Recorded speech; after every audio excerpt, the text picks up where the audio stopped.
Welcome to the debate. നാലാം ഘട്ടം പോളിംഗോടെ വോട്ടർമാരുടെ നിസ്സംഗത മാറുന്നുവെന്ന സൂചനയാണ് തെളിയുന്നത്. 3 ഘട്ടങ്ങളെക്കാൾ കൂടുതൽ വോട്ടർമാർ പോളിംഗ് ബൂത്തിലെത്തി. 68.25% പേർ. അരവിന്ദ് കെജ്രിവാളിന്റെ വരവും ഇന്ത്യ മുന്നണിയുടെ ഉണർവും സുപ്രീം കോടതി വിധികളും പോളിംഗ് ഉയർത്തിയോ? പോളിംഗ് ശതമാനം ഒരു വശത്ത്, കേന്ദ്ര സർക്കാരിനെതിരെയുള്ള സുപ്രീം കോടതി വിധികൾ മറുവശത്ത്.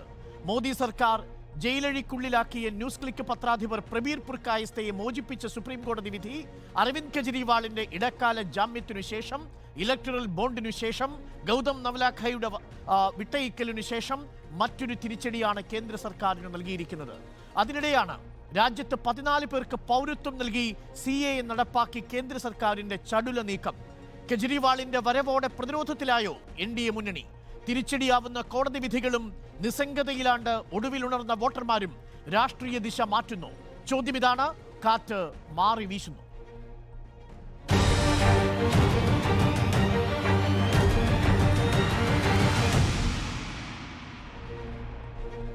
കോൺഗ്രസ് പ്രതിനിധി നൌഷാദ് അലി, BJP പ്രതിനിധി അഡ്വക്കേറ്റ് S ജയസൂര്യൻ, CPM പ്രതിനിധി നിതീഷ് നാരായണൻ എന്നിവർ നമുക്കൊപ്പം തത്സമയം ചേരുന്നു. ആദ്യം അഡ്വക്കേറ്റ് S ജയസൂര്യനിലേക്ക്. അഡ്വക്കേറ്റ് ജയസൂര്യൻ, തലങ്ങും വിലങ്ങും പ്രഹരമാണല്ലോ സുപ്രീം കോടതിയുടെ ഭാഗത്ത് നിന്ന്. ഇലക്ടറൽ ബോണ്ട് വിധിയിൽ വന്ന ഓട്ടമാണ്. ഓട്ടം നിലയ്ക്കുന്നില്ല കേന്ദ്ര സർക്കാരിന്. കേന്ദ്ര സർക്കാരിനെതിരെ സുപ്രീം കോടതിയുടെ കനത്ത വിധികൾ വരുന്നു. പ്രഹരമേറ്റുകൊണ്ടേയിരിക്കുകയാണ്. മറുവശത്ത് കെജ്രിവാൾ ഒരു വലിയ താരോദയമായി മാറുന്നു എന്നതാണ് രാഷ്ട്രീയ വിദഗ്ധർ പറയുന്നത്. ഇന്ത്യ മുന്നണിയുടെ ഉണർവ്, സുപ്രീം കോടതിയുടെ വിധി, ഒപ്പം അരവിന്ദ് കെജ്രിവാളിന്റെ സാന്നിധ്യം, നാലാം ഘട്ടത്തിലെ പോളിംഗ് ശതമാനം ഉയർന്നത് BJPക്ക് തിരിച്ചടിയാകുമോ?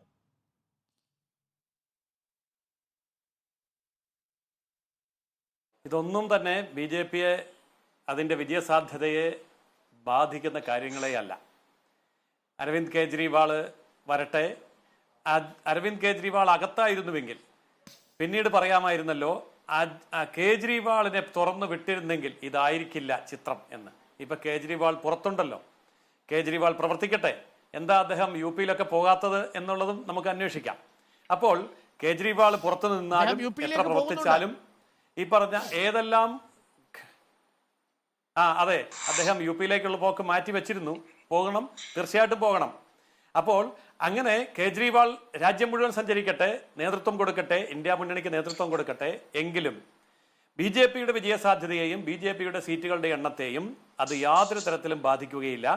കേജ്രിവാൾ പുറത്തു വരുന്നതും അദ്ദേഹത്തിന്റെ പ്രവർത്തനങ്ങളും BJPയെ കൂടുതൽ സഹായിക്കുകയുള്ളൂ, അതിന്റെ വിജയസാധ്യത വർദ്ധിപ്പിക്കുകയുള്ളൂ എന്നാണ് വ്യക്തമാകുന്നത്. അതേപോലെ തന്നെ മറ്റെല്ലാ കാര്യങ്ങളും ഏതൊരു സാഹചര്യവും അത് റിസർവേഷൻ നിരോധിക്കാനുള്ള നീക്കം എന്ന രീതിയിലുള്ള പ്രചരണം ഫലം കണ്ടതിനെ തുടർന്നാണോ BJP 400 സീറ്റുകൾ എന്ന പഴയ ആത്മവിശ്വാസത്തിൽ നിന്ന് പിന്നാക്കം പോകുന്നത്? അല്ല, 400 സീറ്റിൽ നിന്ന് ഒട്ടും പിന്നോക്കം പോയിട്ടില്ല. 400 സീറ്റ് എന്നുള്ള ലക്ഷ്യം വെച്ച് തന്നെയാണ് ഞങ്ങൾ പ്രവർത്തിക്കുന്നത്. ആ 400 സീറ്റിൽ എത്തും എന്ന് തന്നെ ഞങ്ങൾക്ക് ആത്മവിശ്വാസമുണ്ട്.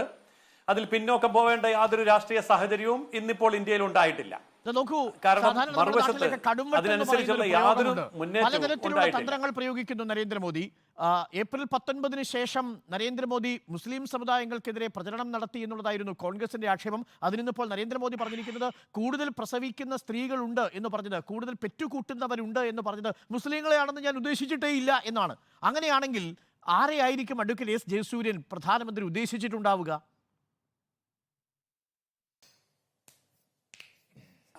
ഏതെങ്കിലും ഒരു മതവുമായോ ജാതിയുമായോ ബന്ധപ്പെടുത്താൻ എത്ര തീവ്രമായി ശ്രമിച്ചാലും അത് വിജയിക്കാൻ പോകുന്നില്ല. പറഞ്ഞ കാര്യങ്ങളിൽ മതമോ ജാതിയോ പറയണമെന്നുണ്ട് എങ്കിൽ, അല്ലെങ്കിൽ ആരെയെങ്കിലും അങ്ങനെ ഉദ്ദേശിക്കുന്നുണ്ട് എങ്കിൽ വളരെ കൃത്യവും വ്യക്തവുമായി പച്ചയ്ക്ക് പറയാൻ മടിയില്ലാത്ത ആളാണ് നരേന്ദ്രമോദി. അതുകൊണ്ട് തന്നെ വ്യക്തമാണ്, ഇത് ആരെയെങ്കിലും ഉദ്ദേശിച്ചുകൊണ്ടല്ല. അദ്ദേഹം പറഞ്ഞ ആ കാര്യം വ്യക്തമായി പറഞ്ഞു എന്ന് മാത്രമേ ഉള്ളൂ. അതിന് അങ്ങനെയുള്ള വ്യാഖ്യാനങ്ങളൊന്നും കൊടുത്തിട്ടൊരു കാര്യവുമില്ല. അത്തരം വ്യാഖ്യാനങ്ങൾ ഈ രാജ്യത്ത് ആരും ചെവിക്കൊള്ളാനും പോകുന്നില്ല. കാരണം അതൊക്കെ കേവലം രാഷ്ട്രീയമായിട്ടുള്ള ആരോപണജനകമായ ഒരു ഓട്ടമാണ് BJP അവസാന റൗണ്ടുകളിൽ നടത്തുന്നത്. നോക്കൂ, മുസ്ലിങ്ങൾക്കെതിരെയുള്ള വിദ്വേഷം എന്ന രീതിയിലുള്ള കോൺഗ്രസിന്റെ പ്രചരണം, അരവിന്ദ് കെജ്രിവാളിന്റെ വരവോടുകൂടി 75 വയസ്സ് എന്നുള്ള പ്രയോഗം, അതിൽ തന്നെ കൺവിൻസിംഗ് ആയ മറുപടി ഇപ്പോഴും നൽകാൻ സാധിച്ചിട്ടില്ല. 75 വയസ്സ് തികയുന്ന നരേന്ദ്രമോദി 2025 സെപ്റ്റംബർ 17 ശേഷം അധികാരത്തിലുണ്ടാകുമോ? അങ്ങനെ ഇല്ലെങ്കിൽ ആ ഗ്യാരണ്ടി ആരെ നടപ്പിലാക്കുമെന്ന ചോദ്യം നിങ്ങളുടെ ക്യാമ്പിൽ തന്നെ വലിയ രീതിയിലുള്ള ചർച്ചയായി ചർച്ചയായി മാറിക്കഴിഞ്ഞിരിക്കുന്നു. ഇപ്പോൾ ഓരോ നേതാക്കന്മാരെയും ഒഴിവാക്കി വൺ നേഷൻ വൺ ലീഡർ എന്ന നിലയിലേക്ക് നരേന്ദ്രമോദി വരുന്നു എന്നത് വീണ്ടും പരിഭ്രാന്തിയിലാക്കിയിരിക്കുന്നു. ഇതിനോടൊപ്പമാണ് കെജ്രിവാൾ നടപ്പിലാക്കി കാണിച്ച ഗ്യാരണ്ടി വരുന്നത്. അപ്പം മൊത്തത്തിൽ ഒരു വലിയ പരിഭ്രാന്തജനകമായ ഒരു അന്തരീക്ഷത്തിലാണ് BJP 4ാം ഘട്ടം പിന്നിട്ട് 5ാം ഘട്ടത്തിലേക്ക് പോകുന്നത് എന്നാണ് പൊതുവെയുള്ള നിരീക്ഷണം. ആ നിരീക്ഷണം തീർച്ചയായിട്ടും തെറ്റാണ്. പരിഭ്രാന്തി ഇപ്പോൾ കോൺഗ്രസിന്റെ പക്ഷത്താണ്. ഇപ്പൊ കേജ്രിവാളിനെ തുറന്നുവിട്ടു. കേജ്രിവാൾ പുറത്തേക്ക് വന്നപ്പോൾ രാഹുൽ ഗാന്ധിയും കോൺഗ്രസും അപ്രത്യക്ഷവും അപ്രസക്തവും ആയിക്കൊണ്ടിരിക്കുകയാണ്. കാരണം ഇനിയിപ്പോൾ ആരാണ് പ്രധാനമന്ത്രി സ്ഥാനാർത്ഥി? അതായത് പ്രതിപക്ഷം ഉയർത്തിക്കാണിക്കേണ്ട പ്രധാനമന്ത്രി സ്ഥാനാർത്ഥി കേജ്രിവാളാണോ അഥവാ രാഹുലാണോ ഇനി മറ്റു വല്ലവരുമാണോ എന്നുള്ള ഒരു വലിയ ആശങ്ക ഇപ്പോൾ പിടികൂടിയിരിക്കുന്നത് സത്യത്തിൽ ഇന്ത്യ മുന്നണിയെയാണ്. ശരി, നൗഷാദ് അലി, അതാണ് ജയസൂര്യൻ പറയുന്നത്. യഥാർത്ഥത്തിൽ ചിത്രത്തിൽ നിന്ന് അപ്രത്യക്ഷമാകുന്നത് NDA മുന്നണിയല്ല, പക്ഷേ ദേശീയ മാധ്യമങ്ങളിൽ നരേന്ദ്രമോദിയോ അമിത്ഷായോ BJPയുടെ ക്യാമ്പയിനോ അവിടെ അപ്രസക്തമാകുന്നു. മോദിക്കൊപ്പം നിലയുറപ്പിച്ചിരുന്ന പല മാധ്യമങ്ങളും ഇപ്പോൾ ചുവട് മാറ്റി തുടങ്ങുന്നു. കാറ്റ് ദിശ മാറുകയാണോ നൗഷാദ് അലി? അരുൺ, തീർച്ചയായിട്ടും അത്തരത്തിലാണ് ഈ രാജ്യത്തെ സൂചനകൾ, ലഭ്യമായ എല്ലാ സന്ദേശങ്ങളും നമ്മെ കൊണ്ട് ചിന്തിപ്പിക്കുന്നത്. വളരെ യുക്തിസഹമാണ് ആ കാര്യങ്ങൾ എന്ന് പറയാൻ ഞാൻ ആഗ്രഹിക്കുകയാണ്. കാരണം ഇപ്പം നിങ്ങൾ ഈ ഹരിയാന എന്ന സംസ്ഥാനം മാത്രം എടുക്കുക. അവിടെ ഈ തെരഞ്ഞെടുപ്പിന്റെ വേളയിൽ 10 വർഷത്തെ മോദി ഭരണത്തിൻ്റെയൊക്കെ പ്രഭവ കേന്ദ്രങ്ങളുടെ മധ്യത്തിൽ സ്ഥിതി ചെയ്യുന്ന ഹരിയാനയിൽ നിന്ന് 3 MLA കോൺഗ്രസ് നേതാക്കളോടൊപ്പം കടന്നു വന്ന് പത്രസമ്മേളനം നടത്തി BJP മന്ത്രിസഭയ്ക്കുള്ള പിന്തുണ പിൻവലിക്കുകയാണ്. അവർ കർഷക പശ്ചാത്തലത്തിലുള്ള സ്വതന്ത്ര MLA-മാരാണ്. അവരവരുടെ മണ്ഡലത്തിന്റെ സംസ്ഥാനത്തിന്റെയൊക്കെ പൾസ് മനസ്സിലാക്കിയിട്ടാണ് അത്തരമൊരു പ്രവൃത്തി ചെയ്തത്. രണ്ടാമതായിട്ട് ഇപ്പോൾ ഇന്ന് വന്നൊരു വാർത്ത, ഹരിയാനയിലെ മനോഹർലാൽ ഖട്ടറിന്റെ 2 അനന്തരവന്മാർ അവർ കോൺഗ്രസിൽ ചേർന്നു എന്നുള്ളതാണ് വാർത്ത. അതുപോലെ തന്നെ സമീപ സംസ്ഥാനങ്ങളിലൊക്കെ ഹരിയാനയ്ക്ക് ചുറ്റുമാണല്ലോ ഈ ഹിന്ദി കൗബെൽറ്റ് ഒക്കെ ഉള്ളത്. അവിടെ പഞ്ചാബിനെ സംബന്ധിച്ചിടത്തോളം BJP തൊടാൻ പോലും സാധ്യമല്ല. ഡൽഹിയെ സംബന്ധിച്ചിടത്തോളം കേജ്രിവാളിന്റെ കടന്നുവരവുണ്ട്. രാജസ്ഥാനിൽ, കിഴക്കൻ രാജസ്ഥാനിലൊക്കെ വലിയ കർഷക മുന്നേറ്റങ്ങളുള്ള സ്ഥലങ്ങളാണ്. അവിടെ കോൺഗ്രസിന്റെ വിജയമൊക്കെ 2 അക്കം കടക്കുമെന്ന പ്രവചനങ്ങളുണ്ട്. മധ്യപ്രദേശിൽ നില മെച്ചപ്പെടുത്തും. ഉത്തർപ്രദേശിൽ വലിയ മാറ്റങ്ങളുടെ സൂചനയുണ്ട്. സമാനമായിട്ട് ഗുജറാത്തിൽ പോലും അവിടെ രജപുത്ര എന്നൊരു സമുദായം തന്നെ 6% ഉണ്ട്. അവർ BJPക്ക് എതിരായി നിൽക്കുന്നു. അവിടെ ചില സീറ്റുകളൊക്കെ ജയിച്ചേക്കാമെന്നുള്ള വാർത്തകളുണ്ട്. ഹിമാചൽ, ജാർഖണ്ഡിലാണെങ്കിൽ അവിടെ ഹേമന്ത് സോറന്റെ വലിയൊരു സഹതാപമുണ്ട്. ഛത്തീസ്ഗഡ്, ഇത്തരത്തിൽ ആ ബെൽറ്റ് മുഴുവൻ വലിയ തോതിലൊരു BJPക്ക് തിരിച്ചടിയുണ്ട്. ഇപ്പുറത്ത് ബീഹാറിനെ എടുത്താൽ, മഹാരാഷ്ട്ര എടുത്താൽ, പശ്ചിമ ബംഗാളിനെ എടുത്താലൊക്കെ BJP പിറകിലോട്ട് പോകുമെന്നുള്ള കാര്യത്തിൽ ആർക്കും യാതൊരു തർക്കവുമില്ല. നമ്മുടെ തൊട്ടടുത്ത സംസ്ഥാനമായ കർണാടകയിൽ അവിടെ കോൺഗ്രസിന്റെ അംഗസംഖ്യ 2 അക്കം കടക്കുമെന്ന് അവിടുത്തെ BJPക്കാർ പോലും പരസ്യമായിട്ട് സമ്മതിക്കാൻ തയ്യാറാണ്. അവിടെ BJPക്കാണ് സീറ്റുകൾ കുറയുക. ഞാൻ നേരത്തെ മഹാരാഷ്ട്രയുടെ കാര്യം പറഞ്ഞപ്പോൾ ഛഗൻ ഭുജ്ബൽ ഈ അടുത്തൊന്ന് നിരീക്ഷിക്കുകയുണ്ടായി. ഈ തെരഞ്ഞെടുപ്പിന്റെ വേളയിലാണത്. പവാറിനും ഉദ്ധവിനും ഒക്കെ ജനകീയമായിട്ടൊരു പിന്തുണയും സഹതാപവും ഒക്കെ ഈ തെരഞ്ഞെടുപ്പിൽ കാണാനുണ്ട് എന്ന് അദ്ദേഹം പറഞ്ഞു. ഈ സംസ്ഥാനങ്ങളൊക്കെ ഒന്നുകിൽ BJP 100% വിജയിച്ചത്, അല്ലെങ്കിൽ 90-95% സീറ്റുകളിൽ ജയിച്ച സംസ്ഥാനങ്ങളാണ്. അവിടെ നിന്നൊക്കെ അവർ താഴേക്ക് പോകുമ്പോൾ ഇവിടെ അവർ എവിടെ എത്തി നിൽക്കുമെന്നുള്ള ഒരു ചോദ്യത്തിൽ മാത്രമാണ് നമ്മൾ തമ്മിൽ തർക്കമുള്ളത്. ചില ആളുകൾ പറയുന്നു 200-ന്റെ താഴേക്ക് വരും, മറ്റു ചിലർ 200-ന്റെ മുകളിലേക്ക് വരും എന്ന തോതിലുള്ള ചില വിശകലനങ്ങളാണ് നമ്മുടെ ചുറ്റുപാടുമുള്ളത്. ഇപ്പോൾ രാജ്യം സംസാരിക്കുന്നത് അരവിന്ദ് കെജ്രിവാളിനെ കുറിച്ചാണ്. അത് രാഹുൽ ഗാന്ധിയെ കുറിച്ച് ആകേണ്ടിയിരുന്നു ഇന്ത്യ മുന്നണിയിൽ കോൺഗ്രസ് നേതൃത്വം നൽകുന്ന ഘട്ടത്തിൽ. പക്ഷേ അരവിന്ദ് കെജ്രിവാളാണ് ഇനി ഭാവി പ്രധാനമന്ത്രി എന്ന തരത്തിലുള്ള സൂചനകൾ പുറത്തു വരുന്നു, എന്ന തരത്തിലുള്ള അഭിപ്രായങ്ങൾ പുറത്തു വരുന്നു. ഇന്നിപ്പോൾ മമതാ ബാനർജി പറഞ്ഞിരിക്കുന്നത് ഇന്ത്യ മുന്നണിയെ പുറത്തുനിന്ന് ഞങ്ങൾ പിന്തുണയ്ക്കും, ബംഗാളിലെ കോൺഗ്രസുമായോ CPM-മായോ ഒരു ബന്ധത്തിന് മമതാ ബാനർജി തയ്യാറല്ല എന്നുള്ളതാണ്. പക്ഷേ ഇന്ത്യ മുന്നണി അധികാരത്തിൽ വന്നാൽ പുറത്തുനിന്ന് പിന്തുണയ്ക്കും. അങ്ങനെയാണെങ്കിൽ സ്വാഭാവികമായും മമതാ ബാനർജിയുടെ ചോയ്സ് മമതാ ബാനർജി അതല്ലെങ്കിൽ അരവിന്ദ് കെജ്രിവാൾ എന്നതാകും. കൂടുതൽ സീറ്റ് കിട്ടുന്ന പക്ഷം ഇന്ത്യ മുന്നണിക്ക് അവിടെ വഴങ്ങേണ്ടി വരുന്ന സാഹചര്യം ഉണ്ടാവും. അവിടെയാണ് ജയസൂര്യൻ പറയുന്നത് രാജ്യത്തെ പ്രധാനപ്പെട്ട പ്രതിപക്ഷ പാർട്ടിയായ കോൺഗ്രസിന്റെ മുഖമായിരിക്കില്ല പ്രധാനമന്ത്രി സ്ഥാനത്തേക്ക് വരിക, അരവിന്ദ് കെജ്രിവാളിന്റെ മുഖമാണെങ്കിൽ അത് കോൺഗ്രസിന് ക്ഷീണം ചെയ്യില്ലേ? അരുൺ, ഇവിടെ പിന്നെ ഏതായാലും ഈ ചർച്ചകൾ ഇത്തരത്തിൽ വരുന്നത് തന്നെ എന്നെ വളരെയധികം ആവേശഭരിതനാക്കുകയാണ്. ഇന്ത്യ മുന്നണി അധികാരത്തിൽ വരും, ആരാവും പ്രധാനമന്ത്രി സ്ഥാനാർത്ഥി, മമതയുടെ നിലപാട് എന്തായിരിക്കും, അരവിന്ദ് കെജ്രിവാളിന്റെ പദവി എന്തായിരിക്കും എന്നൊക്കെ ചർച്ച ചെയ്യുകയും BJP ജയസൂര്യൻ തന്നെ പിന്നെ രാഹുൽ ഗാന്ധിയേക്കാൾ അരവിന്ദ് കെജ്രിവാൾ മുന്നോട്ട് വരുന്നു എന്നൊക്കെ പറയുമ്പോൾ ഈ ഇന്ത്യ മുന്നണി വിജയിക്കുന്നതുമായി ബന്ധപ്പെട്ട ചർച്ചകളാണല്ലോ ഇതൊക്കെ, അല്ലാതെ പ്രതിപക്ഷത്തിരിക്കുന്നതുമായിട്ട് ബന്ധപ്പെട്ട് നമ്മൾ ചർച്ച നടത്തേണ്ട കാര്യമില്ലല്ലോ. ഏതായാലും അരവിന്ദ് കെജ്രിവാളിന് കിട്ടുന്ന ഈ മുൻതൂക്കമായാലും കൂടുതൽ വലിയ ശ്രദ്ധയായാലും അതൊക്കെ ഞങ്ങൾക്ക് വലിയ സന്തോഷമുണ്ട്. ഞങ്ങൾ കൂടി ആഗ്രഹിച്ച്, ഞങ്ങൾ കൂടി അധ്വാനിച്ചാണ് അത്തരത്തിലൊക്കെ അരവിന്ദ് കെജ്രിവാൾ ശ്രദ്ധയൊക്കെ കിട്ടാൻ ഇടയായത് എന്നതിൽ ചാരിതാർത്ഥ്യമുണ്ട്. ഞങ്ങൾ ജയിലിലിടാൻ, ഞങ്ങൾ ഇന്ത്യ രാജ്യത്തിന്റെ ഭരണത്തിൽ നിന്നൊക്കെ പുറത്തായിട്ട് ഒരു പരാതിയിലാണ് അപ്പോൾ വന്നതിന് ശേഷം അല്ല ഞങ്ങൾ കൊടുത്ത ഇവിടെ ശിവസേനയുമായിട്ട് ഞങ്ങൾക്ക് എന്തൊക്കെ തരത്തിലുള്ള എതിർപ്പുണ്ട്. ഇവിടെ നിങ്ങൾ നേരത്തെ പറഞ്ഞ മമതാ ബാനർജി എന്ന് പറഞ്ഞാൽ കോൺഗ്രസിന്റെ തറവാടിൽ ജന്മമെടുത്ത ആളാണല്ലോ, ഈ പിന്നെ ജഗൻമോഹൻ റെഡ്ഡി ജന്മമെടുത്ത ആളാണ്. അപ്പോൾ അത്തരത്തിലൊക്കെ രാഷ്ട്രീയമൊക്കെ പല ഗതിയും കൈവഴികളും ഒക്കെ മാറി ഒഴുകും. ശിവസേനയുമായിട്ട് കോൺഗ്രസ് സഖ്യമുണ്ടാക്കുമെന്ന് നിങ്ങൾ ആരെങ്കിലും കരുതിയിരുന്നു? അപ്പോൾ ഇതൊരു പ്രത്യേക രാഷ്ട്രീയ സാഹചര്യമാണ് ഇന്ത്യയിലുള്ളത്. BJPക്കെതിരെ സാധ്യമായ ആളുകളെയൊക്കെ ചേർത്ത് നിർത്തി മുന്നോട്ട് പോവുക തന്നെ ചെയ്യും. പിന്നെ ഇവിടെ അരവിന്ദ് കെജ്രിവാളിന്റെ കാര്യം ഞാൻ പ്രത്യേകമായിട്ട് തന്നെ പറയാം. അരവിന്ദ് കെജ്രിവാളിന്റെ പാർട്ടി ആയാലും മമതാ ബാനർജിയുടെ പാർട്ടി ആയാലും ഒക്കെ എത്ര സീറ്റുകളിൽ മത്സരിക്കുന്നുണ്ട്, കോൺഗ്രസ് എത്ര സീറ്റുകളിൽ മത്സരിക്കുന്നുണ്ട്, ഇത്തരം കണക്കുകളൊക്കെ വെച്ച് നോക്കിയാൽ നിങ്ങളെ സംബന്ധിച്ചിടത്തോളം നിഗമനങ്ങളിലൊക്കെ നിങ്ങൾക്ക് എത്തിച്ചേരാം എന്ന് കരുതി ഞാൻ അവരെ ആരെയും മോശക്കാരാക്കി.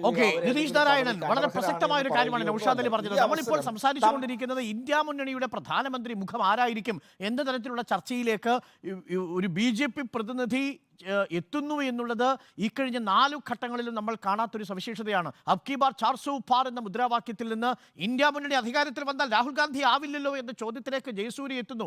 അത് തന്നെ കാറ്റു മാറി വീശുന്നതിന്റെ ലക്ഷണമാണോ? ആദ്യം തന്നെ ഈ ചർച്ച ആരംഭിച്ചത് പ്രബീർ പുർക്കായസ്ഥയുടെ വാർത്ത പറഞ്ഞുകൊണ്ടാണല്ലോ.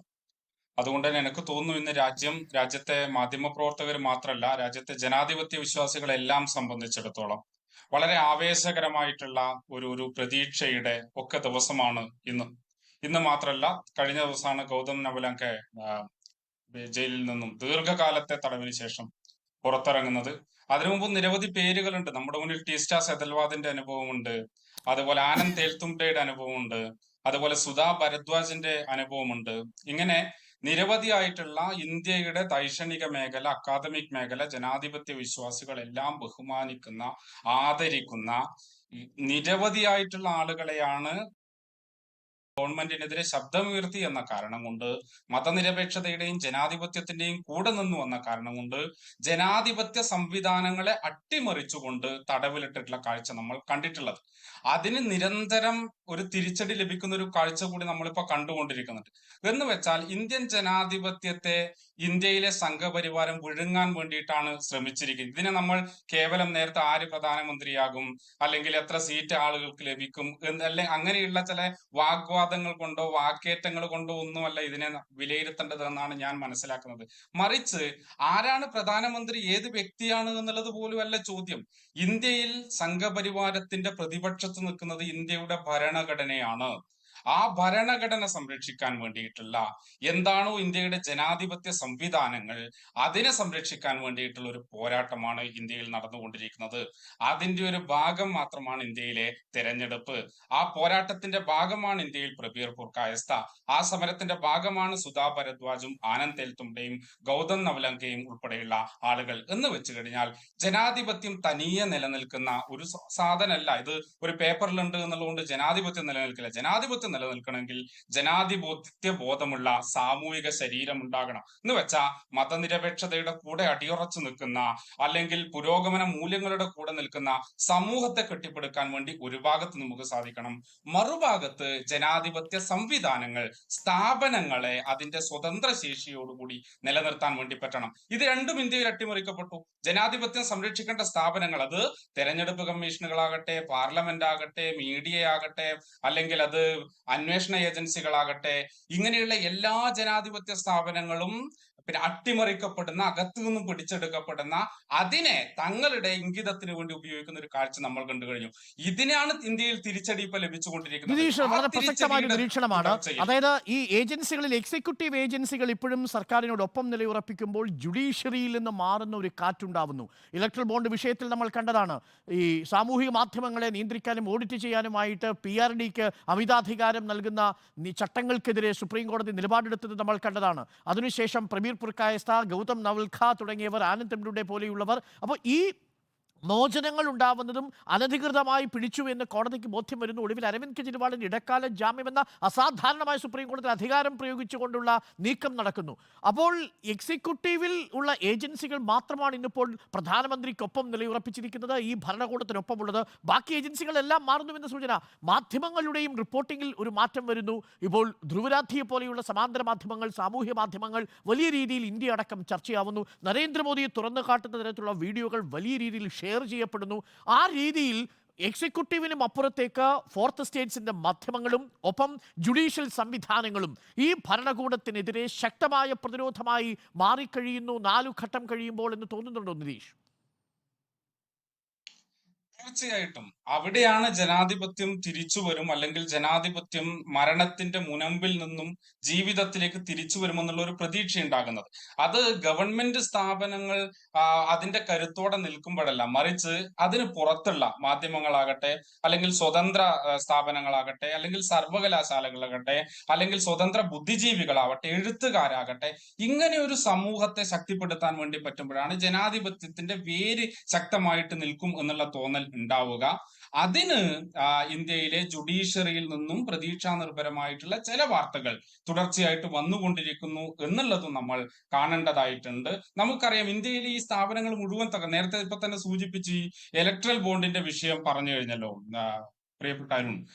നമ്മൾ തന്നെ കണ്ടിട്ടുള്ളതാണ്, ഇലക്ട്രൽ ബോണ്ട് നൽകിയിട്ടുള്ള 30 കമ്പനികളിൽ, ആദ്യത്തെ ഏറ്റവും കൂടുതൽ പണം നൽകിയ 30 കമ്പനികളിൽ 14 കമ്പനികളും ED റെയ്ഡ് ചെയ്തതിന് ശേഷം പണം നൽകിയതാണ് എന്നുള്ള ചിത്രം ഇന്ത്യക്ക് മുന്നിൽ വന്നു കഴിഞ്ഞു. മാത്രല്ല, ഇപ്പോ എത്രയോ ഉദാഹരണങ്ങൾ, ഞാനതിന്റെ എല്ലാ വിശദാംശത്തിലേക്കും പോവുകയൊന്നല്ല. ഉത്തരാഖണ്ഡിലെ ടണൽ തകർന്നുകൊണ്ടുള്ള അപകടം ഉണ്ടായിട്ടുണ്ട്. നവൈവ് എന്ന കമ്പനിയാണ് ആ ടണൽ നിർമ്മിക്കാൻ വേണ്ടിയിട്ട് അതിന് അനുവാദം കൊടുത്തത്. അത് ഈ ഇലക്ട്രൽ ബോണ്ട് നൽകിയിട്ടുള്ള കമ്പനിയാണ്.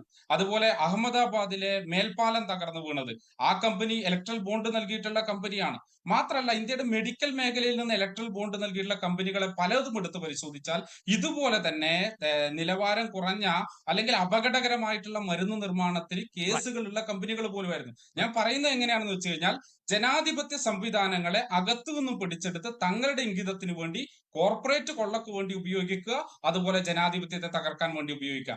അതിനുള്ള തിരിച്ചടി ഇന്ത്യയിൽ നിന്നും ലഭിച്ചു. വളരെ പ്രധാനപ്പെട്ട നിരീക്ഷണമാണ്. ഞാൻ വരാം അങ്ങയിലേക്ക്.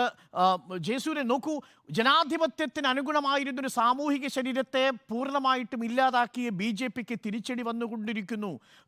ഓരോ സാമൂഹിക ശരീരങ്ങളും ഒപ്പം തന്നെ എക്സിക്യൂട്ടീവിനപ്പുറമുള്ള രാഷ്ട്രീയ ശരീരങ്ങളും പ്രതികരിച്ചു തുടങ്ങിയിരിക്കുന്നു. സുപ്രീം കോടതിയുടെ ഭാഗത്ത് നിന്ന് തിരിച്ചടിയോട് തിരിച്ചടിയാണ് ഈ സർക്കാരിനെ നേരിട്ടുകൊണ്ടിരിക്കുന്നത്. ഇലക്ട്രൽ ബോണ്ട് വഴി മുഖം നഷ്ടപ്പെട്ടു.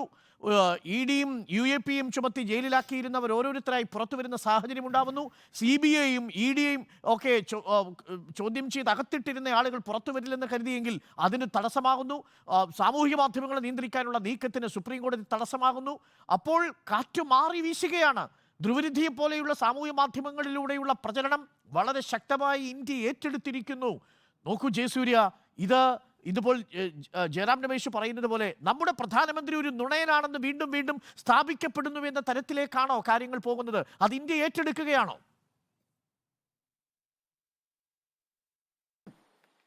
അല്ല, ഈ കാറ്റ് മാറി വീശുന്നു, കൊടുങ്കാറ്റടിക്കുന്നു എന്നൊക്കെ പറയുമ്പോൾ ഒറ്റ വാക്കിൽ പറയാ ഇത്രയേ ഉള്ളൂ. ചായക്കോപ്പയിലെ കൊടുങ്കാറ്റ് കണ്ടിട്ടാണ് ഈ ആവേശമൊക്കെ കൊള്ളുന്നത്. കഴിഞ്ഞ ലോക്സഭാ ഇലക്ഷന്റെ സമയത്തും ഈ കൊടുങ്കാറ്റൊക്കെ ഉണ്ടായിരുന്നു. ഇതിലും വലിയ ആവേശം ഉണ്ടായിരുന്നു. ഇതിലും വലിയ പ്രധാനമന്ത്രി സ്ഥാനാർത്ഥി ഉണ്ടായിരുന്നു. വോട്ടെണ്ണിയപ്പോൾ എന്താ ഈ അവസ്ഥ എന്ന് പറഞ്ഞതുപോലെ ഈ ജൂൺ 4-ാം തീയതി വോട്ടെണ്ണി കഴിയുമ്പോൾ ഈ പറഞ്ഞ ഒരു ആശയങ്ങളും അന്ന് ചർച്ചയ്ക്കുണ്ടാവില്ല. അന്നൊരൊറ്റ കാര്യമേ പറയാനുള്ളൂ, EVM ഇലക്ട്രോണിക് വോട്ടിംഗ് മെഷീനിനകത്ത് മുഴുവൻ താമര നിറച്ചു വെച്ചിരിക്കുകയായിരുന്നു. അതുകൊണ്ടാണ് ജനാധിപത്യത്തെ അട്ടിമറിച്ചത് എന്ന ഒരൊറ്റ കാര്യമേ അന്ന് പറയാൻ കാണുകയുള്ളൂ. വേറെ ഒന്നും പറയല്ല. ഒരു ഉദാഹരണത്തിന് നോക്കൂ ജയസൂര്യൻ, ഹരിയാനയിൽ നിങ്ങളുടെ സർക്കാരിനുണ്ടായിരുന്ന ഭൂരിപക്ഷം കുറഞ്ഞുപോയി. അവിടെയുള്ള സ്വതന്ത്ര MLA മാർ നിങ്ങളുടെ സർക്കാരിനെ പിന്തുണയ്ക്കുന്നില്ല. ഹരിയാനയൊക്കെ മനോഹർലാൽ ഖട്ടർ മാറി നയീബ് സിംഗ് സൈനി വരുന്ന സമയത്ത് വലിയ പ്രതീക്ഷയായിരുന്നു. JJP പിന്തുണ പിൻവലിച്ചു. ദുഷ്യന്ത് ചൗട്ടാല 3 സ്വതന്ത്ര MLA മാർ അവിടെ പിന്തുണ പിൻവലിച്ചു. ഇപ്പൊ തുലാസിലാണ്. ഇപ്പൊ ഒരു ഫ്ലോർ ടെസ്റ്റ് നടത്തിയ നിങ്ങളുടെ ഒരു BJP സംസ്ഥാന സർക്കാർ താഴെയാണ്. അവിടെ ഞാൻ ഒരു കാര്യം ചോദിക്കട്ടെ. ഇത് തിരിച്ചാണ് സംഭവിക്കുന്നതെങ്കിൽ, അതായത് BJPയുടെ പാർട്ടിയിലേക്ക് അല്ലെ മുന്നണിയിലേക്ക് ഇന്ത്യ മുന്നണിയിൽ നിന്ന് ഏതെങ്കിലും MLA അല്ലെങ്കിൽ ഒരു നേതാവോ ഒരു പാർട്ടിയോ വന്നാൽ എന്താണ് പറയുക? EDയെ കാണിച്ച് ഭയപ്പെടുത്തി പണം കൊടുത്തു മേടിച്ചു എന്ന. അപ്പോൾ BJPയെ പോലെ ഇത്രയും വലിയൊരു സമ്പന്നമായ ശക്തമായ എന്ന് പറയപ്പെടുന്ന പാർട്ടിയിൽ നിന്ന് ഇത്രയും പേരെ അണർത്തിയെടുക്കണമെങ്കിൽ എത്രമാത്രം പണം കൊടുത്തിട്ടുണ്ടാകും? എത്ര വലിയ സംവിധാനങ്ങളെ കാണിച്ച് പണം കൊടുത്തിട്ടാണോ ഹരിയാനയിൽ ദുഷ്യന്ത് ചൗട്ടാലയുടെ JJPയും 3 സ്വതന്ത്ര MLA മാരും മാറിയത്? DK ശിവകുമാറിന്റെ കയ്യിലുള്ള പണമാണോ ഹരിയാനയിൽ ചെലവായത്? അരുൺ, ഇതൊക്കെ പിന്നെ വളരെ ലളിത യുക്തിയും ബുദ്ധിയുള്ള ആളുകൾക്ക് വരെ വളരെ കൃത്യമായിട്ട് മനസ്സിലാവുന്ന കാര്യമാണ്. BJPയിൽ നിന്ന് ആളുകളൊക്കെ കൂറുമാറുന്നൊരു സാഹചര്യമൊക്കെ ഉണ്ടാവുക എന്ന് പറയുന്നത് അത് തീർച്ചയായിട്ടും ഒരു ട്രെൻഡ് സെറ്ററാണ്. ഇവിടെ നിങ്ങൾ ഹരിയാന എന്നൊരു സംസ്ഥാനം നമ്മളെടുത്ത് പരിശോധിച്ചാൽ അവിടെ ഈ BJPയിൽ നിന്ന് കൂറുമാറുക എന്ന് പറയുന്നത് അതിന് ചില കാരണങ്ങളുണ്ട്. അവിടുത്തെ BJP സ്ഥാനാർത്ഥികൾക്ക് കർഷക ഗ്രാമങ്ങളിലേക്ക് കടന്നു ചെല്ലാൻ കഴിയാതെ കർഷകർ സ്ഥാനാർത്ഥികളെ അടിച്ചോടിക്കുന്നതിൻ്റെ പല ദൃശ്യങ്ങളും നമ്മളൊക്കെ കണ്ടതാണ്. കാരണം കൃഷിക്കാരെ മുഴുവൻ ആതങ്കവാദി എന്നും പിന്നെ ഭീകരവാദി എന്നൊക്കെ വിളിച്ച് ആക്ഷേപിച്ച നിങ്ങൾ ഞങ്ങളുടെ മൊഹല്ലയിലേക്ക് കടക്കാൻ പാടില്ല എന്ന കർഷകർ പറയുന്നത്. കർഷകർ തെരഞ്ഞെടുത്ത MLA മാരാണ് ഇവർ, സ്വതന്ത്ര MLA മാർ. കർഷകരുടെ വോട്ടാണ് ഇവരുടെ പിൻബലം. അവിടെ നിയമസഭാ തെരഞ്ഞെടുപ്പിന് 6 മാസമേ ഉള്ളൂ. അത്തരമൊരു സാഹചര്യത്തിൽ ജനങ്ങളുടെ വികാരം, തങ്ങളെ തെരഞ്ഞെടുത്ത ഇലക്ട്രലേറ്റിന്റെ വികാരം മനസ്സിലാക്കിയിട്ടാണ് MLA മാർ അവിടെ പിന്നെ BJPക്കുള്ള പിന്തുണയെ പിൻവലിച്ചിട്ടുള്ളത്. അവർ BJPക്കാരല്ല, അവര് BJP സർക്കാരിനെ പിന്തുണക്കുന്ന നിലപാടാണ് അവർ തിരുത്തിയത്. കോൺഗ്രസിൽ വന്ന് ചേർന്നിട്ടൊന്നുമില്ല. അപ്പോൾ ഇതൊക്കെ വളരെ കൃത്യമാണ്. നമുക്കിതൊക്കെ നിരീക്ഷിക്കുന്ന ആളുകൾക്ക് കാര്യങ്ങൾ മനസ്സിലാവും. അഭിമുഖത്തിൽ പറയുന്നത് താൻ മുസ്ലിം വിദ്വേഷം പ്രചരിപ്പിച്ചിട്ടേ ഇല്ല. ഹിന്ദു മുസ്ലിം വിഭജനത്തിന്റെ കാർഡ് താൻ ഇറക്കുന്ന പക്ഷം താൻ അന്നു മുതൽ അയോഗ്യനാക്കപ്പെടും, താൻ അങ്ങനെ ചെയ്യുന്ന ഒരാളല്ല എന്നാണ് നരേന്ദ്രമോദി പറഞ്ഞിരിക്കുന്നത്. പക്ഷേ അതിന് മറുപടിയായി ജയറാം രമേശ് പറയുന്നത് ഇന്ത്യയുടെ പ്രധാനമന്ത്രി നുണയനാണെന്ന് രാജ്യത്ത് എല്ലാവർക്കും അറിയാം. ഏപ്രിൽ 19-ാം തീയതി മുതൽ തുടർച്ചയായി ഈ പ്രധാനമന്ത്രി പറഞ്ഞുകൊണ്ടിരിക്കുന്നത് ഹിന്ദു മുസ്ലിം വിഭജനത്തിന്റെ കാർഡ് ഇറക്കൽ പ്രയോഗമാണ് എന്നാണ്. അതിനെ മോദി ഇന്നിപ്പോൾ ഡിഫെൻഡ് ചെയ്യുന്നുണ്ട്. താൻ അങ്ങനെ പറഞ്ഞിട്ടില്ല. പെറ്റുകൂട്ടുന്നവരെന്ന് പറഞ്ഞതോ നുഴഞ്ഞുകയറ്റക്കാരെന്ന് പറയുന്നതോ മുസൽമാന്മാരെ ഉദ്ദേശിച്ചല്ല എന്നാണ് നരേന്ദ്രമോദി എന്ന് പറഞ്ഞത്. അതിന് മറുപടി വേണം ഇടവേളയ്ക്ക് ശേഷം. Welcome back. പ്രതിരോധങ്ങളെ മറികടന്ന് അരവിന്ദ് കെജ്രിവാൾ ജയിലഴിക്കുള്ളിൽ നിന്നും പുറത്തേക്ക് വരുന്നു. പ്രബീർ പുർക്കായസ്ഥ ജയിലിൽ നിന്ന് പുറത്തേക്ക് വരുന്നു. ഒടുവിൽ CAA നടപ്പിലാക്കിക്കൊണ്ട് കേന്ദ്ര സർക്കാർ നീക്കം ചടുലമാക്കുന്നു. നൗഷാദ്, എൻ്റെ ചോദ്യം ഇതായിരുന്നു. പ്രധാനമന്ത്രി പറഞ്ഞത് താൻ ഒരിക്കലും മുസ്ലിങ്ങളെക്കുറിച്ച് മോശമായൊരു പദപ്രയോഗമേ നടത്തിയിട്ടില്ല. താൻ ഞെട്ടിപ്പോയി. ഇത് പെറ്റുകൂട്ടുന്നവരെന്ന് താൻ പറഞ്ഞത് മുസ്ലിങ്ങളാണ് എന്ന തരത്തിൽ കോൺഗ്രസ് പ്രചരണം നടത്തുന്നത് കേട്ടപ്പോൾ തനിക്ക് ഒരുപാട് ഇസ്ലാം സുഹൃത്തുക്കളുണ്ട്, താൻ അവർക്കൊപ്പം ഇരുന്ന് ഈദ് ആഘോഷിച്ചതാണ് എന്നാണ് നരേന്ദ്രമോദി ഇന്ന് ന്യൂസ് 18 എന്ന് പറയുന്ന ചാനലിൽ കൊടുത്തിരിക്കുന്ന അഭിമുഖത്തിൽ പറയുന്നത്. നൗഷാദ് അലി, നിങ്ങളൊക്കെ കള്ളം പറയുകയാണോ? മുസ്ലിം വിദ്വേഷം പ്രചരിപ്പിക്കുന്നു നരേന്ദ്രമോദി എന്ന്. നരേന്ദ്രമോദിക്ക് ഈ പ്രസംഗം എഴുതി കൊടുക്കുകയും കണ്ടന്റ് നൽകുകയൊക്കെ ചെയ്യുന്ന ആളുകൾ ഒരുപക്ഷെ കാലഗണനയെക്കുറിച്ച് കൃത്യമായ ധാരണയില്ലാതെ, അദ്ദേഹത്തിന്റെ മുൻ നിലപാടുകളെ കുറിച്ച് അറിവില്ലാതെ അദ്ദേഹത്തിന് പലതും പറഞ്ഞു കൊടുക്കുന്നുണ്ട് എന്നുള്ളതാണ്.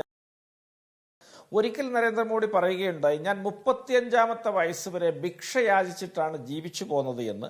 എന്നാൽ ഈ അദ്ദേഹത്തിന്റെ ആ കാലത്തൊക്കെയുള്ള അദ്ദേഹത്തിന്റെ അമേരിക്കയിലും പാരീസിലും ഈഫൽ ടവറിന്റെ ഒക്കെ മുമ്പിലുള്ള ചിത്രങ്ങളൊക്കെ നമുക്ക് ലഭ്യവുമാണ്. അപ്പോൾ ഇതൊക്കെ എങ്ങനെ ഒത്തുപോകുമെന്ന് നമുക്ക് മനസ്സിലാവുന്നില്ല. ഇദ്ദേഹം പിന്നെ ഡിഗ്രി എടുത്തു എന്ന് പറഞ്ഞ കാലത്ത് മറ്റൊരവസരത്തിൽ ഇദ്ദേഹം ഈ ഭിക്ഷ എടുത്തിരുന്ന കാലവും അല്ലെങ്കിൽ ചായ വിറ്റിരുന്ന കാലവും ഒക്കെയാണ്. ഇദ്ദേഹത്തിന് ചായ വിറ്റിരുന്നു എന്ന് പറഞ്ഞ കാലത്ത് ഇദ്ദേഹത്തിന്റെ ടൈയും കോട്ടും ഒക്കെ ഇട്ട് സ്കൂളിൽ പോയിരുന്ന അതുപോലെയുള്ള ചിത്രങ്ങൾ ലഭ്യമാണ്. അങ്ങനെ ഇദ്ദേഹം പറയുന്നത് സമ്പൂർണ്ണമായിട്ട് പരസ്പരം പരസ്പര വിരുദ്ധമാണ്. ഇവിടെ നമ്മളിപ്പോൾ ഈ പറഞ്ഞ മാതിരി പെറ്റുപെരുകുന്നത് മാത്രമല്ലല്ലോ, അദ്ദേഹം ഇവിടുത്തെ സമ്പത്ത് എടുത്തു കൊടുക്കുന്നു, ഇവിടുത്തെ സംവരണം എടുത്ത് മുസ്ലിങ്ങൾക്ക് മാത്രമായി കൊടുക്കുന്നു, ഇങ്ങനെയൊക്കെയുള്ള ഒരുപാട് അവാസ്തവമായ പ്രസ്താവനകളൊക്കെ അദ്ദേഹം നടത്തിയിട്ടുണ്ട്.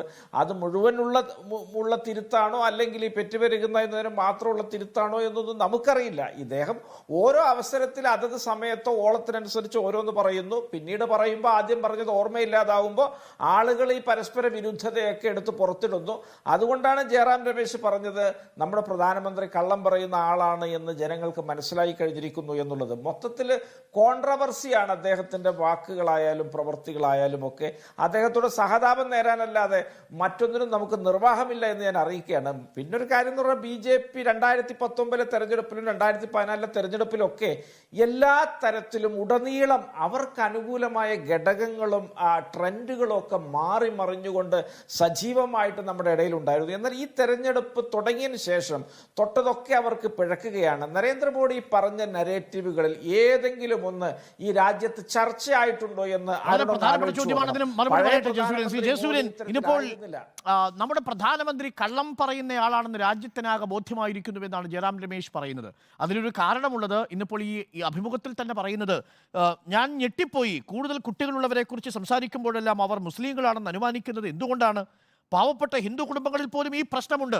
ശരിയാണ്, കേരളത്തിൽ മത്സരിച്ചൊരു സ്ഥാനാർത്ഥിക്ക് പോലും 5ഓളം കുട്ടികളുണ്ട് എന്നത് നമുക്കറിയാം എന്നാണ് മനസ്സിലാക്കുന്നത്. എന്ന് പറഞ്ഞാൽ അതിൻ്റെ അർത്ഥം അത് മുസ്ലിങ്ങളല്ല എന്നാണ്. പക്ഷെ ഒന്ന് നോക്കൂ ജയസൂര്യൻ, ആ പ്രസംഗത്തിന്റെ ആദ്യ ഭാഗത്ത് പറയുന്നത് രാജ്യത്തിന്റെ സമ്പത്ത് മുഴുവൻ എടുത്ത് മുസ്ലിങ്ങൾക്ക് കൊടുക്കുന്നു എന്ന് പ്രധാനമന്ത്രി പറഞ്ഞു എന്ന് പറഞ്ഞതിന് ശേഷമാണ് പ്രധാനമന്ത്രി ആ പദം ഉപയോഗിക്കുന്നത്. എന്ന് പറഞ്ഞാൽ മുസ്ലിങ്ങളെ കുറിച്ച് ബെൻസ്വാരയിൽ 21-ാം തീയതി പറഞ്ഞിട്ടുണ്ട് പ്രധാനമന്ത്രി. എന്നിട്ടൊരു ഉളുപ്പുമില്ലാതെ ഒരു ചാനലിന്റെ മുന്നിൽ വന്നിരുന്ന് ഞാൻ മുസ്ലിങ്ങളെ കുറിച്ച് പറഞ്ഞിട്ടില്ല എന്ന് പറയണമെങ്കിൽ അപാര തൊലിക്കിട്ട് വേണ്ടേ? ഇത് താൻ 40 വർഷം ഭിക്ഷയാചിച്ചു, പിന്നീട് 35 വർഷമാക്കി അദ്ദേഹം മാറ്റി. ആ ഭിക്ഷയാചിക്കുന്ന സമയത്ത് അദ്ദേഹം പാരീസിലും അമേരിക്കയിലും സന്ദർശിച്ചു. ഭിക്ഷയാചിക്കുന്ന സമയത്ത് അതേവരെ മാർക്കറ്റിൽ ഇൻട്രൊഡ്യൂസ് ചെയ്യാത്ത ഡിജിറ്റൽ ക്യാമറ വാങ്ങിച്ചു. അദ്ദേഹം ചായ അടിക്കുന്ന സമയത്ത് അച്ഛനെ സഹായിക്കാൻ ചായ അടിക്കാൻ പോയിരുന്നു എന്ന് പറയുന്ന സമയത്ത് അദ്ദേഹം BA-ക്കും MA-ക്കും പഠിക്കാൻ പോയി എന്നതിൻ്റെ തെളിവുകൾ അദ്ദേഹം തന്നെ പറയുന്നു. പിന്നീട് MA-ക്ക് സർട്ടിഫിക്കറ്റ് ഇടവെന്ന് ചോദിക്കുമ്പോൾ മറ്റൊരു അഭിമുഖത്തിൽ 10ാം ക്ലാസ്സിൽ ഞാൻ ഡ്രോപ്പ് ഔട്ടായി എന്ന് പറയുന്നു. മൊത്തത്തിൽ അങ്ങോട്ട് ശരിയാവുന്നില്ലല്ലോ ജയസൂര്യൻ, എല്ലാം പൊളിഞ്ഞ് പാളീസാവുകയാണോ? അപ്പോൾ ഈ പറഞ്ഞ കാര്യങ്ങളൊക്കെ ഉണ്ടല്ലോ, ഇപ്പൊ പറഞ്ഞ കാര്യങ്ങൾ ഞാൻ വീണ്ടും ആവർത്തിക്കണ്ടല്ലോ. ഇത് ഇവിടുത്തെ പ്രതിപക്ഷവും ഇവിടുത്തെ മാധ്യമങ്ങളും എല്ലാവരും കൂടി ചേർന്ന് ഡൽഹി നഗരത്തിലെ ഏറ്റവും പ്രബുദ്ധരായിട്ടുള്ള വിദ്യാഭ്യാസമൊക്കെയുള്ള ആൾക്കാർ മുതൽ UP-യിലെ അങ്ങേയറ്റത്തെ കുഗ്രാമത്തിലുള്ള അല്ലെങ്കിൽ വനവാസികളുടെ ഇടയിൽ പോയി വനത്തിലുള്ളവരോട് വരെ പറഞ്ഞ് ഒന്ന് മനസ്സിലാക്കിയിട്ട് അവരെ കൊണ്ട് തിരിച്ച് ഈ നരേന്ദ്രമോദിക്കെതിരെ ഒന്ന് വോട്ട് ചെയ്തൊന്ന് താഴെ ഇറക്കാൻ പറ്റിയ സമയമാണ് ഈ ഇലക്ഷൻ. അപ്പോൾ ഇത് ചെയ്യാൻ പ്രതിപക്ഷം തയ്യാറാണോ? ഇപ്പൊ നമ്മൾ ഈ ചാനലിൽ ചർച്ച ചെയ്യുമ്പോൾ പറയുന്ന ഈ കാര്യം ജനങ്ങളോടൊന്ന് പറഞ്ഞ് അവരെ കൊണ്ട് തിരിച്ച് BJP-ക്കെതിരെ വോട്ട് ചെയ്ത് നരേന്ദ്രമോദിയെ താഴെ ഇറക്കാൻ ഇവിടെ പ്രതിപക്ഷം എന്ന് പറയുന്ന സാധനം ഉണ്ടോ? അത് ആകെപ്പാടെ ഉള്ളത് പത്രങ്ങളിൽ ഇങ്ങനെ കൈ കോർത്ത് പിടിച്ച് കൈപൊക്കാനും സ്റ്റേജിൽ കയറി പ്രസംഗിക്കാനും ചാനലിൽ വന്ന് ചർച്ച ചെയ്യാനും പത്രസമ്മേളനം നടത്താനും അല്ലാതെ ഈ പറഞ്ഞ കാര്യങ്ങൾ ജനങ്ങളിലേക്ക് പോയി പറയാൻ ഇവിടെ ഏത് പാർട്ടിയാ, ഏത് നേതാവാ, അപ്പോൾ ഇതൊക്കെ പറയുന്നത് ആത്മാർത്ഥമാണ് എങ്കിൽ, ഇതൊക്കെ പറയുന്നത് ശരിയാണ് എന്നുണ്ടെങ്കിൽ നിങ്ങൾ ജനങ്ങളിലേക്ക് പോകാൻ ഞങ്ങൾ വെല്ലുവിളിക്കുന്നു. എന്നിട്ട് ജനങ്ങളെ കൊണ്ട് തിരിച്ച് BJP-ക്കെതിരെ വോട്ട് ചെയ്യിക്കൂ. മോദിയുടെ ഗ്യാരണ്ടി ഒരു വശത്തും അരവിന്ദ് കെജ്രിവാളിന്റെ ഗ്യാരണ്ടി മറുവശത്തും വെച്ചുകൊണ്ട് അരവിന്ദ് കെജ്രിവാൾ നടത്തിയ പത്രസമ്മേളനം കണ്ടില്ലേ ജയസൂര്യൻ? എത്ര കൺവിൻസിംഗ് ആയിട്ടാണ് അരവിന്ദ് കെജ്രിവാൾ സംസാരിക്കുന്നത്. മറുഭാഗത്ത് നരേന്ദ്രമോദിയോ താൻ ഇപ്പോഴും ഒരു ഫക്കീറാണ്, താൻ ഇപ്പോഴും ഒരു സന്യാസിയാണ്, താൻ ഭിക്ഷയാചിച്ച് നടന്നിരുന്നയാളാണ് എന്ന് പറയുന്നു. അപ്പോൾ മറുഭാഗത്ത് ദുർവിധി അടക്കമുള്ള ആളുകൾ അദ്ദേഹം ഭിക്ഷയാചിച്ച് നടന്നിരുന്ന കാലത്ത് പാരീസിലും അമേരിക്കയിലും ഒക്കെ പോയതിൻ്റെ ചിത്രങ്ങൾ എടുത്ത് പുറത്തിടുന്നു. അതോടുകൂടി ആ ഭിക്ഷയാചിച്ചു എന്നുള്ള എപ്പിസോഡ് ഇല്ലാതാവുന്നു. രണ്ടാമത് അദ്ദേഹം MA പഠിച്ചു എന്ന് പറയുന്ന സമയത്ത് മറ്റൊരു അഭിമുഖത്തിൽ ഞാൻ പള്ളിക്കൂടത്തിൽ പോയിട്ട് 10ാം ക്ലാസ് കഴിഞ്ഞപ്പോൾ സാമ്പത്തിക ദാരിദ്ര്യം കാരണം സ്കൂൾ വിട്ടുപോയി എന്ന് പറയുന്നത് പുറത്തു വരുന്നു. ഇതാ ഇപ്പോൾ പറയുന്നു മുസൽമാന്മാരെ കുറിച്ച് ബെൻസ്വാരയിൽ പ്രസംഗിച്ചതിന് ശേഷം ഇപ്പോൾ ന്യൂസ് 18നോട് പറയുന്നു ഞാൻ മുസ്ലിങ്ങളെ കുറിച്ച് പറഞ്ഞിട്ടില്ല എന്ന് പറയുന്നു. അപ്പോൾ പച്ചക്കള്ളം പറയുന്ന ഒരാൾ എന്ന രീതിയിലേക്ക് ജയറാം രമേശ് പറയുന്ന രീതിയിലേക്ക് നമ്മുടെ പ്രധാനമന്ത്രി മാറുന്നുണ്ടോ എന്നതാണ് എൻ്റെ ചോദ്യം. ഒരിക്കലുമില്ല. ആ പച്ചക്കള്ളം പറയുന്നത് ജയറാം രമേശും പ്രതിപക്ഷ പാർട്ടികളും അത് ആവർത്തിക്കുന്നത് ഇവിടുത്തെ മാധ്യമങ്ങളുമാണ്. ഇലക്ഷൻ കാലത്താണല്ലോ ഈ കാര്യങ്ങളൊക്കെ വന്നത്. എന്നൊരു സംശയം ചോദിക്കട്ടെ, വളരെ പ്രധാനപ്പെട്ട ഒരു കാര്യമാണ്. ഈ താൻ ഒരു ദരിദ്രനായി ഭിക്ഷയാചിച്ച് നടന്നു എന്ന് പറയുന്ന സമയത്ത് എങ്ങനെയാണ് അദ്ദേഹത്തിന് ഇതുവരെയും പുറത്തിറങ്ങിയിട്ടില്ലാത്ത അന്നത്തെ അമേരിക്കൻ മോഡലിലുള്ള ഡിജിറ്റൽ ക്യാമറ വാങ്ങാൻ കഴിയുക? ഞാനൊന്ന് പറയുന്നത് പറയാൻ താങ്കൾ അനുവദിക്കുമെങ്കിൽ മറുപടി പറയാം. സാധാരണ താങ്കളുടെ ഒരു ശൈലി മറുപടി ഉണ്ടെന്നറിഞ്ഞാൽ ഇടയ്ക്ക് കയറി ഇടപെടും എന്നുള്ളതാണ്. വ്യക്തമായിട്ട് ഞാൻ മറുപടി പറയാം, എന്നെ തടയരുത്. അതായത് നരേന്ദ്രമോദി എന്ന് പറയുന്ന വ്യക്തി ഒരു RSS പ്രചാരകനായിരുന്നു. RSS പ്രചാരകൻ എന്ന് പറഞ്ഞാൽ കുടുംബം ഉപേക്ഷിച്ച്, വരുമാനം ഉപേക്ഷിച്ച്, തൊഴിൽ ഉപേക്ഷിച്ച്, പൂർണ്ണ സമയ സമർപ്പണത്തോടു കൂടി ഈ ലോകം മുഴുവൻ നടന്ന് പ്രവർത്തിക്കുന്ന ആളാണ്. ഒറ്റ ചോദ്യം സാർ, ഒരു സംശയം തീർക്കാനാണ്, ഒരു ക്ലാരിറ്റി വരുത്താൻ വേണ്ടി ഇത് കണ്ടുകൊണ്ടിരിക്കുന്നവർക്ക്, അദ്ദേഹം RSS പ്രചാരകനാകുന്നത് വിവാഹം കഴിഞ്ഞതിന് ശേഷമാണോ മുമ്പാണോ? അദ്ദേഹത്തിന്റെ വിവാഹത്തിന് ശേഷമാണ് അദ്ദേഹം പ്രചാരകനായത്. വിവാഹം വളരെ ചെറുപ്പത്തിൽ നേരത്തെ നടന്ന കാര്യമാണ്. ആ സമയം തന്നെ അദ്ദേഹം പ്രവർത്തകനായിരുന്നു. അപ്പോൾ അദ്ദേഹം പറഞ്ഞു, ഞാൻ മുഖ്യമായും പ്രവർത്തനത്തിലേക്കാണ് പോകുന്നത്. ഈ കാര്യങ്ങളൊക്കെ ഈ രാജ്യത്തിന് വ്യക്തമായ കാര്യമാണ്. ഞാനൊന്ന് പറഞ്ഞു വന്നത് പൂർത്തീകരിക്കാൻ അനുവദിക്കണമെന്ന് ഞാൻ ആദ്യം തന്നെ പറഞ്ഞു. അതായത് RSS പ്രചാരകന്മാരായിട്ടുള്ളവർ സന്യാസിമാര് തന്നെയാണ്. അങ്ങനെ ലക്ഷക്കണക്കിന് ആൾക്കാർ ഈ രാജ്യത്തുണ്ട്. നമുക്കവരെ പെട്ടെന്ന് തിരിച്ചറിയാൻ കഴിയുന്നില്ല, അവർക്ക് കാഷായ വേഷമൊന്നുമില്ല. പക്ഷെ അവര് പൂർണ്ണമായിട്ട് അവർ ഭക്ഷണം കഴിക്കുന്നത്, അവർ യാത്ര ചെയ്യുന്നത്, ഇതൊക്കെ തന്നെ മറ്റുള്ളവരുടെ കയ്യിൽ നിന്ന് കിട്ടുന്ന പണം കൊണ്ടാണ്. അതാണ് ഭിക്ഷയാചിക്കുന്നു എന്ന് തന്നെ പറയുന്നത്. ഇപ്പോഴുമുണ്ട് അങ്ങനെയുള്ള ലക്ഷക്കണക്കിന് ആൾക്കാർ കേരളത്തിലുണ്ട്. ആരുടെ കയ്യിൽ നിന്നുള്ള ഭിക്ഷയാണ് വാങ്ങുന്നത് എന്നുള്ളതാണ് പ്രധാനപ്പെട്ട പ്രശ്നം. അതാണ് ഇലക്ടറൽ ബോണ്ട് നമ്മുടെ മുന്നിൽ കാണിച്ചതെന്ന ചോദ്യവും ശ്രീ ജയസൂര്യൻ, ആ ചോദ്യത്തിന് മുന്നിലാണ് ഇന്ന് ഉത്തരം കിട്ടാതെ നിൽക്കുന്നത്. 14 പേർ ED-യുടെ അന്വേഷണം നേരിട്ടവരാണ് ഈ ഭിക്ഷ കൊടുത്തവർ. അല്ല അരുൺ, ഞാൻ ആദ്യം പറഞ്ഞല്ലോ, ഞാൻ ഇരിക്കുന്നത് റിപ്പോർട്ടർ ചാനലിലാണ്, അരുണിന്റെ മുമ്പിലാണ്. മറുപടി ഉണ്ടെന്ന് കണ്ടാൽ അരുൺ പറയാൻ സമ്മതിക്കില്ല. ഞാൻ കാത്തിരിക്കുന്നത് അങ്ങയുടെ മറുപടിക്ക് വേണ്ടിയാണ്. അദ്ദേഹം 40 വർഷക്കാലം ഒരു ഭിക്ഷാംദേഹിയെ പോലെ ജീവിച്ചു എന്ന് പറയും. ഇപ്പോൾ 75 വയസ്സായി നരേന്ദ്രമോദിക്ക്. അദ്ദേഹം വിവാഹം കഴിക്കുന്നത് 25 വയസ്സിലാണെന്ന് കരുതുക. അങ്ങനെയാണെങ്കിൽ 40 വർഷം അദ്ദേഹം ഭിക്ഷാംദേഹിയായി ജീവിച്ചിട്ടുണ്ടോ? അങ്ങനെയാണെങ്കിൽ 65 വയസ്സാകുമ്പോൾ മാത്രമാണ് അദ്ദേഹത്തിന് ഭിക്ഷാംദേഹി അല്ലാതാവാൻ കഴിയുക. അദ്ദേഹം മുഖ്യമന്ത്രി ആകുന്നത് തന്നെ ഈ 55 വയസ്സിന് ശേഷമാണ്. എന്ന് പറഞ്ഞാൽ ഭിക്ഷാംദേഹിയായി അദ്ദേഹം ജീവിച്ചു എന്ന് പറയുന്ന കാലഘട്ടത്തിൽ അദ്ദേഹത്തിന് അമേരിക്കയിലോ ഫ്രാൻസിലോ മറ്റ് വിദേശ രാജ്യത്തോ പോകാൻ കഴിയില്ല. അദ്ദേഹം ഭിക്ഷാംദേഹിയല്ലേ? അല്ല, തീർച്ചയായിട്ടും അല്ല. ഭിക്ഷാംദേഹി എന്ന് പറയുമ്പോൾ മറ്റുള്ളവരിൽ നിന്ന് വാങ്ങി, പണമാണെങ്കിലും ഭക്ഷണമാണെങ്കിലും കിടപ്പാടമാണെങ്കിലും വസ്ത്രമാണെങ്കിലും എന്താണെങ്കിലും മറ്റുള്ളവരിൽ നിന്ന് യാചിച്ചു വാങ്ങി ചോദിച്ചു വാങ്ങി ജീവിക്കുന്ന ആളാണ് ഭിക്ഷാംദേഹി. അദ്ദേഹം ആ തരത്തിലുള്ള ഭിക്ഷാംദേഹിയാണ് അന്നും മുഖ്യമന്ത്രി ആയിരിക്കുമ്പോഴും ഇപ്പോഴും എപ്പോഴും. കാരണം അദ്ദേഹം വേറൊരു ജോലിയൊന്നും എടുക്കാൻ പോകുന്നില്ല. ഇപ്പൊ അദ്ദേഹത്തിന് പ്രധാനമന്ത്രി എന്നുള്ള രീതിയിലുള്ള ശമ്പളം ഉണ്ടാകാം, 13 വർഷക്കാലം മുഖ്യമന്ത്രി എന്നുള്ള ശമ്പളം ഉണ്ടാകാം. അതല്ലാതെ അദ്ദേഹം യാതൊരു ബിസിനസ്സോ വ്യവസായമോ സർവീസോ മറ്റു കാര്യങ്ങളോ ജോലിയോ ഒന്നും ചെയ്തിട്ടില്ല. ഭിക്ഷാംദേഹിയായിട്ട് തന്നെയാണ് ജീവിക്കുന്നത്. അപ്പൊ അങ്ങനെയുള്ള നൂറുകണക്കിനല്ല ആയിരക്കണക്കിന് ആൾക്കാർ നമ്മുടെ ഈ രാജ്യത്തുണ്ട്. അങ്ങനെയുള്ള ഒരു RSS പ്രചാരകനാണ് ഈ നരേന്ദ്രമോദി. നമുക്കത് വിശദമായി ചർച്ച ചെയ്യേണ്ട വിഷയമാണ്. നരേന്ദ്രമോദി എന്നുള്ളത് ഒരു ഊതിവീർപ്പിച്ച പ്രതിച്ഛായ മാത്രമായിരുന്നോ എന്നതായിരുന്നു പ്രതിപക്ഷം ഉയർത്തുന്ന ചോദ്യം. ഇന്ന് ജയറാം രമേശ് ചോദിച്ച ചോദ്യവും അത് തന്നെയാണ്. അതിനുള്ള മറുപടി വരും ദിവസങ്ങളിൽ നമുക്ക് പ്രതീക്ഷിക്കാം. Thank you Jayasuryan, thank you Naushad Ali, ഒപ്പം നിതീഷ് നമുക്കൊപ്പം ചർച്ചയിൽ പങ്കുചേർന്നതിന്.